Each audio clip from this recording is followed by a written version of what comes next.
கிறிஸ்தவ சிலுவைகள் 30 வகைகள். 1. லத்தீன் சிலுவை. 2. கிரேக்க சிலுவை. 3. மரபு வழி சிலுவை.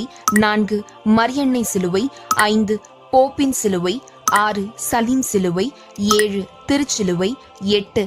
பைசண்டன் சிலுவை. 9. துளிகள் கொண்ட சிலுவை. 10. கிரீடம் கொண்ட சிலுவை. 11. கவடு சிலுவை. 12. ஆணி சிலுவை. 13. லொரைன் சிலுவை. 14. மறைமுதல்வர் சிலுவை. 15. கல்வாரி சிலுவை. 16. பாடுகளின் சிலுவை. 17.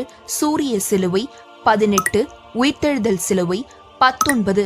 பாஸ்கா சிலுவை. 20. வாழ்வின் மரம் சிலுவை. புனிதர்களுடன் தொடர்புடைய சிலுவைகள். 21. புனித பேதுருவின் சிலுவை. 22. புனித பிரிட்ஜின் சிலுவை. 23. புனித ஜூலியன் சிலுவை. 24. புனித தோமாவின் சிலுவை. 25. புனித ஜேம்ஸ் சிலுவை. 26. சான் டாமியானோ சிலுவை. 27. புனித ஆண்ட்ரூவின் சிலுவை. 28. புனித ஜார்ஜ் சிலுவை. 29. புனித பேட்ரிக் சிலுவை. 30. நங்கூர சிலுவை. இந்த வீடியோ பிடித்திருப்பவர்கள் தோமாவின் சிலுவை தமிழகத்தின் பெருமை என்று கமெண்ட் செய்யுங்கள். நன்றி.